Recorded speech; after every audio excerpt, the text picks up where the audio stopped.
Видео. Картинки мы с вами уже добавляли, смотрели их настройки, посмотрим, что можно делать для видео.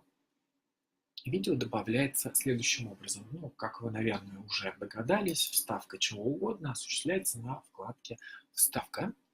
Группа мультимедиа — это вот здесь в самом конце, кнопка «Видео». И здесь у нас есть два варианта. Видео на компьютере и видео из интернета. Видео на компьютере — это когда у вас есть видеофайл, сохраненный у вас на вашем компьютере. Это не наш вариант. У нас видео на компьютере нет, мы будем искать его в интернете. Это более сложный вариант, его мы и посмотрим.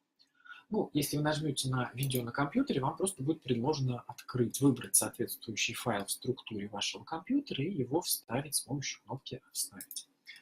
Если вы нажмете на кнопку «Видео из интернета», то откроется дополнительное окошко. И здесь у нас будет две опции. Начнем с конца, из кода внедрения видео.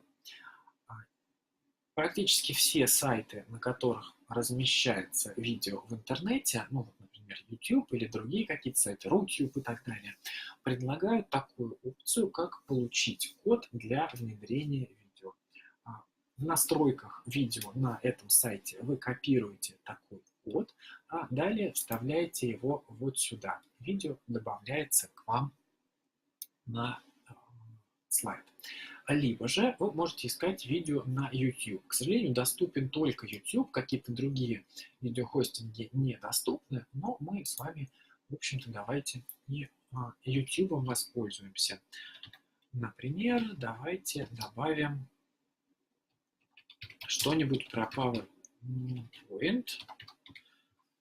Просто указываем наш поисковый запрос, нажимаем на кнопку поиска, и вот нам находят какое-то количество видео про PowerPoint. Давайте, например, вот это видео вставим, выделяем его, нажимаем кнопку «Вставить», чуть-чуть ждем, и нам добавляется видео к нам на слайд.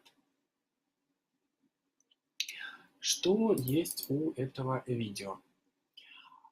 Мы пока что видим его как картинку. Мы не видим значка для проигрывания. Для того, чтобы видео воспроизвести, при клике на видео появится, опять же, две вкладки: «Формат» и «Воспроизведение». На вкладке «Формат» самая первая кнопка — это «Воспроизвести». При нажатии на нее видео запустится.